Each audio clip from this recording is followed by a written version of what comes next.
Cummins अनुमान के मुताबिक है नतीजा और आय में बढ़त आई है 22% की, कामकाजी मुनाफा 10%, मार्जिन थोड़े घटे हैं 21.25 से 19%, ये थोड़े से कम रहे, बाकी नतीजे ठीक है बाजार की उम्मीद के मुताबिक। गुजरात गैस ने पेश किए मिले जुले नतीजे आए तो ठीक है, यहाँ पर 13% बढ़ के आई है, लेकिन ऑपरेशनल परफॉर्मेंस देखें 8% गिरा है, मार्जिन हमारे अनुमान से कमजोर रहा है और मुनाफे का आंकड़ा भी देखें 28% की यहाँ गिरावट दर्ज हुई। गुजरात सेजिलिटी ये है वो तीसरा स्टॉक जहां पर नतीजों के दम पर दिखेगा एक्शन।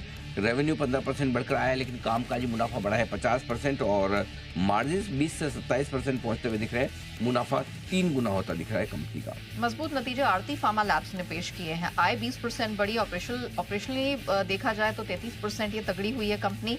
मार्जिन मजबूत रहे हैं और मुनाफा भी देखा जाए 40% बढ़ा है। स्विगी कमजोर नतीजे है जहां रेवेन्यू 11% बढ़कर आया है, लेकिन कामकाजी मुनाफा और कामकाजी नुकसान दोनों ही बढ़ते हुए दिखे। 625 करोड़ का नुकसान बढ़कर अब 800 करोड़ पर पहुंचता हुआ। दो और अच्छे नतीजों पर फोकस करते हैं। एवलॉन टेक आय 30% बढ़ी है, ऑपरेशनल परफॉर्मेंस 100% की मजबूती दर्ज हुई है, मार्जिन मजबूत रहा है और मुनाफा 243% बढ़ा है। वही जी वर्नोवा टीएनडी की बात करें, अच्छे नतीजे यहाँ भी दिखे हैं। 28% आय बढ़ी है, ऑपरेशनल परफॉर्मेंस में 87% की मजबूती दिखी है, मार्जिन प्रॉफिट सब देखें दमदार रहे हैं।